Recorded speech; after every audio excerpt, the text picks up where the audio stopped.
Hello everyone, I am Bets Golden. Welcome back to my channel. First of all, I have to tell you that my fingers are a little bit dirty because I've been playing with these markers. These are new to me markers. They're called, and I believe this is how you say it, I could be wrong, the Karin marker. And basically what they are a calligraphy type marker that is water soluble, water based, and they're a little bit different than the aqua flow markers simply because the nub on them is more like a Copic marker nub and not a paintbrush nub, but they do some pretty cool stuff with water. You can use them plain or you can use them with water. And what I have discovered is even if you blend colors that perhaps should not be blended together, you do not get as much mud as you would using other mediums. So I thought that today would be a wonderful opportunity to play with these with you and show you a couple of different ways that you can use them. I'm just shaking them up as I get ready here. You have to shake them before you use them. They need to be stored horizontally, so on their side. And the first thing I'm going to do is I'm just going to use them straight up, and so you can see what these colors look like. I am using a watercolor cardstock. This is from a watercolor journal that I picked up at my box craft store. I think I used my 50% off coupon on it. So it's just a watercolor paper. And I've just cut it down, done a little bit of a swatch here. And so I'm just going to take it down from darkest on down to the lightest. So I'm going to start off here with the black. This one is a metallic one, so there's a little bit of mica in it. And if you want them to blend, you're going to want to go ahead and overlap them just a little bit. So I'm going to work down from, like I said, I'm just going to go dark to lightest here. Actually, I'm going to do this color, which is the sapphire blue, next. And let's just see kind of what we get. And then I'm going to throw this on, which is the lilac. It's a pretty purple. And as you know, purple is the color of sin. So a lot of times when you use purple, you may end up with some mud, especially when you don't respect your color families, because purple only likes to play nice pretty much with blue or red and red. This is, let's see what color this one is. This is red lilac. And then I'm going to throw in some turquoise. Now, since this is a purple base, even though this turquoise is a blue base, there is some green undertone to it. So I might end up with a little bit of mud. We'll see. Then from here, I'm going to go in. I'm going to play dangerously, use some amber. Again, I'm kind of trying to go from lightest to darkest. Then I'm going to use pale orange. And then I'm going to use, actually I'll use the blush at the end, and this is gold. So I kind of respected some of the color family, kind of didn't. And then we're going to end up with this blush right here. All right, so from here, I'm going to take an aqua flow type marker. We'll use this one. I like the big paddle brush on it. I'm going to brush it off, make sure I don't have any color on there, residual color. And I'm actually going to work, this time I'll flip it over and I'll work my way down. And we're just going to kind of activate that water effect going back and forth like so. And I'm just taking it down just so you can kind of see how they interact with water, how some of them move along the way. Now I'm going to brush that off. I want to go back through on some of the areas, but I don't want to necessarily go back up and pull that darker color through. And as you can see, that metallic really held its shape a little bit nicer than the other colors that we used here. It's not really moving around much. The metallic, the mica is, but as a whole, it's really not moving around. So that's kind of what they do with color. And so this is basically a direct dry application on top of water color paper. So now I actually want to do a different type of application using this, and instead of putting it on dry, I'm going to put it on wet. So let me just take real quick and just kind of move that off, and I'll set this aside and we'll move on to the next thing. So this time I'm just going to take a piece of paper here, and I'm going to take my water bottle and just mist it down like so. So it's fairly saturated. It is important that you do use a watercolor paper for this. And I'm going to put this pretty turquoise, and I'm just going to kind of dot it off like so in the middle. So I'm going to do this turquoise on this side, kind of work my way up that way. And then I'm going to do this red lilac down here, pull in a little bit. And since this is a water color cardstock, it's drying a little, and I want to keep it wet. So I'm just going to throw some more water on and just tap it off like so. And then I'm going to use some of the golds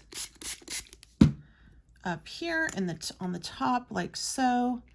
And this should give me a really pretty green as well. And as you can tell, I'm making sure that I'm keeping that purple, that lilac separate up here. I know that the turquoise will blend quite nicely with both of these colors. So I am just trying to keep that in mind. All right, and then down here, I can go ahead and blend in some of this lilac down here, like so. And then let's also do some of this sapphire down here in the corners, like so. And as you can tell, it's moving around. My paper is not flat. There is, you know, a curve to it, so it is definitely moving around and whatnot. I can spray on a little bit more water. And then up here, I definitely want to throw on some more of that gold, which is really, I think, a beautiful yellow. And then you can take your heat it tool and just kind of blow it out a little bit, like so, to get it to dry. Pick up some of that excess too. I'm going to actually pick up that excess with a baby wipe on the edges just to stop the pooling from taking place. And now you have kind of a pretty subtle background that you can also use with the paper. All right, so that's really cool. Okay, so I played with it a little bit on some watercolor cardstock. Now I want to go ahead and try this out on some Neenah white cardstock, which is flat, not necessarily intended for watercolor. And the first time I did this, I kind of learned a little bit about this process, and so hopefully I can take those tips and show you guys. But this is not necessarily intended for a lot of wet medium. It's the Neenah white cardstock, does beautifully with Copic markers and things like that. The image that I'm using is by Visible Image. You can find this at scrapbook.com. I will have links provided down below. Not really sure if I have any affiliated links for the Karin Markers. I think that's how you say it. Pardon me if I'm wrong. But regardless, even if it's not affiliated, I will provide you with a link to where you can find these if you're interested. I found these at my local craft store. I'll provide that as well. So this is Visible Image. It's the bad day. It's okay to have a bad day. And I just really love the lines on this. So for this particular one, I'm just going to actually go through and color on her. Make sure I shake it up. And I'm just going to pull down and color her skin tone down like so. And again, this paper is not meant for, you know, a wet type cardstock. It's not meant for a wet application. So I'm not going to use much water on it when I'm done. Now, I did stamp with black archival ink from Ranger, so it wouldn't move around much since it is water-based. And I am going to be quite respectful of the color families at this point. All right, so I have this done because it's going to give almost like a watercolor type effect. And so for her hair, I'm going to use this metallic red gold as well as the amber. And then I will spread out with, I'll do the background using the gold and then also the pale orange. So for this one, I just, you know, want to spread through, and it looks like I used something that maybe was darker the last time with this color I have here, which is the amber, because you can kind of see that up there, but that's okay.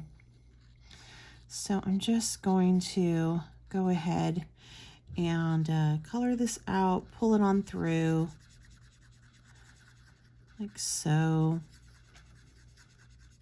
And again, these colors move really beautifully, but this metallic one, it does not move as freely as these, I want to say pigmented, but they're not pigmented, as well as the colors per se. So that's something to keep in mind when you are playing with this. And, you know, I know that there's some out there, like you have the Jane Davenport mermaid markers. I love those. But those tend to really flow quite fluidly. So when you want to get more of a detail and perhaps you don't want to blend it out, this actually almost looks like an alcohol marker when it goes on, because of the tip and how well you can get this whole thing just kind of in the spots that you want it. It definitely feels like that. It feels almost like an alcohol marker. So that's something to keep in mind. But then again, it reacts with water. So it's totally not alcohol. And the reason why it might be, the application of this might be like an alcohol marker is because it has a Copic tip. The tip of it just reminds me so much of a Copic. And then here is this. This is a metallic red gold. So there's some mica in this. And like I said, this one doesn't move around as much as the other colors. So just keep that in mind. This also, this particular marker, the metallics, I think there's 10 of them. They work beautifully on black cardstock, which is kind of fun. All right. So I'm just going to get her hair done. And then I'm going to do, and look how, see how that covers up that black line right there? So that's really interesting. Good to know, right? So when I'm done with this, I'm going to do the outside, like the background too, and then I'll go through with a paintbrush, a wet paintbrush, and just blend it through just a little bit. All right, so she's pretty much colored in, and again, I used the metallic red orange, and then also the blush on her skin, and then the amber. So for the background, I want to use the gold and then also the pale orange. So I'm just gonna go kind of around the edges with the pale orange, like so. And then I'll finish off with that gold, which I like to just call it yellow because it's a beautiful yellow. And again, I'm respecting the color families for this as to not get mud. And if it you know, flows through to other areas, it's totally okay. You know, like right there, I'm kind of doing some mixing. I'm kind of mixing in this gold with the hair as well as the background. And as you can see, it's kind of pulling some of that through, which is what I definitely want it to do. Also, remember, I'm on that Nina white cardstock, so this is not a wet type. This isn't a paper that you normally would use for a wet medium. So my whole point in adding water is just to perhaps soften these lines. Now I could go around like this in circles. Sometimes if you go around in circles, that blends it a little bit better, but I'm not taking much care to that like I probably should. So we'll just see what I end up with. All right, so from here, I want to just make sure that this is pretty much cleaned off, and I'm just gonna go over this with water right now.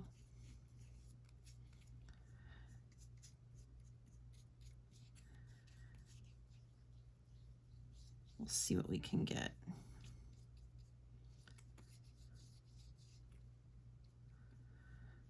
Okay, so let me go through with her little face.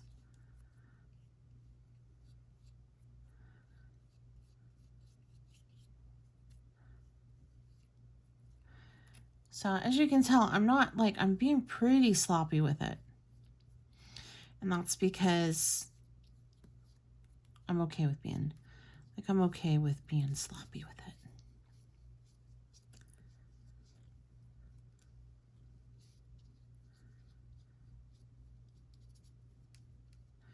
All right.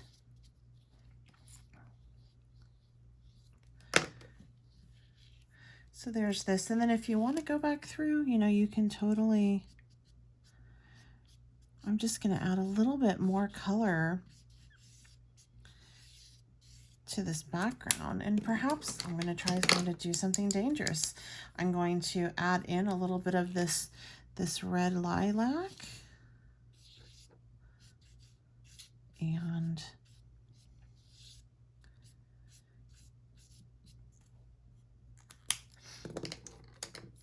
I'll even put in some of this purple just to see kind of how it moves and what it does in this.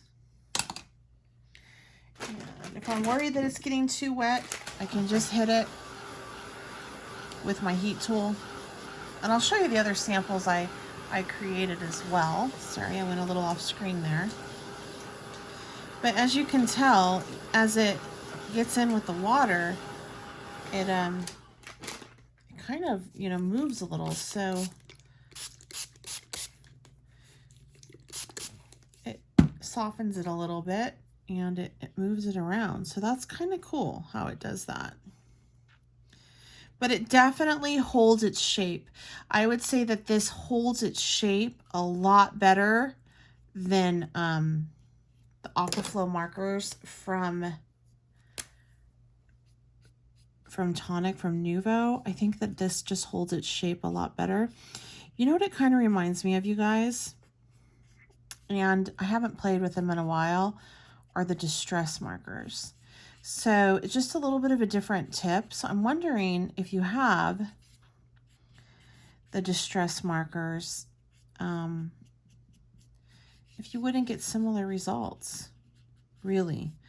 And, you know, I hate to say it, but a lot of times in the craft industry, they take the same thing and they just put it, a different company picks it up and, you know, puts it in a different packaging, and there you go. So, yeah,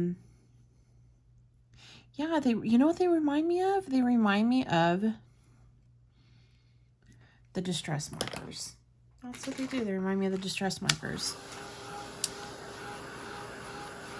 They just don't, they interact with water. They don't move as much. Perhaps the distress markers move. I don't know, but they're kind of the new thing and everybody is like really loving them. And so I figured, you know what? I'm gonna give it a go.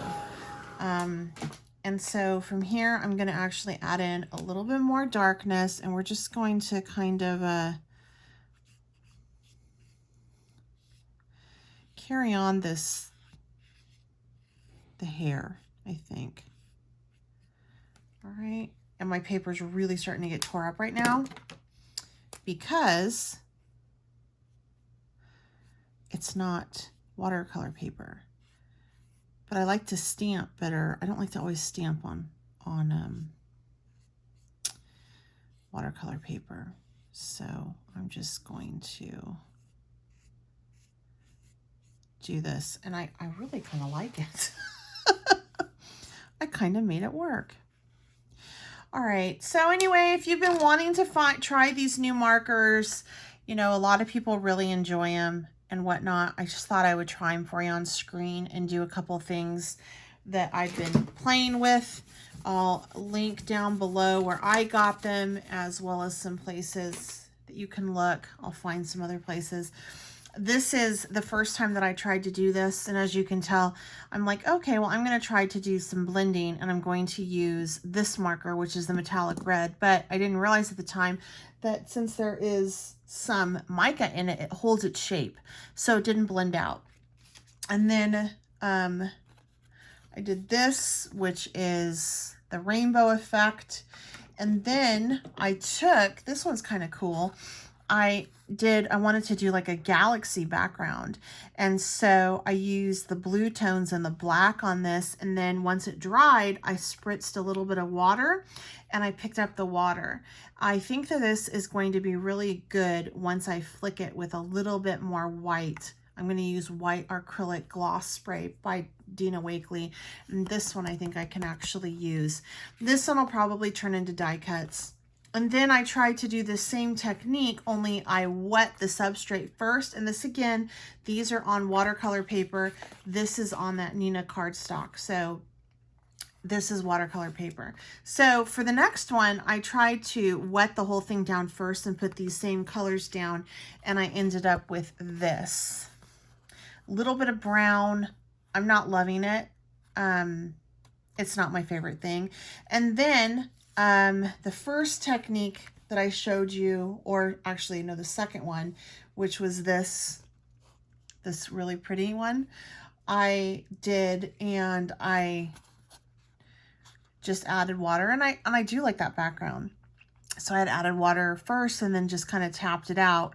And at first I was kind of scribbling, and as you can see in the spots, it held its place. But once I realized that if you tap it, it will start to pull out some as you wet it and it dries. Then I'm like, okay, we're on to something. So anyway, hope you guys enjoyed this, and it gave you a little bit of insight on these markers. If you're interested, you could kind of see how they played first. And again, I'll link down below. If you haven't subscribed to my channel, I certainly hope that you consider doing so. Give this video a thumbs up if you enjoyed it. Share it with anyone who might be on the fence about these markers to see them in action. And then if you haven't subscribed, I hope you consider doing so and hit that notification bell. Sorry guys, I lost my train of thought. Until next time, I'm Bets Golden. Happy crafting.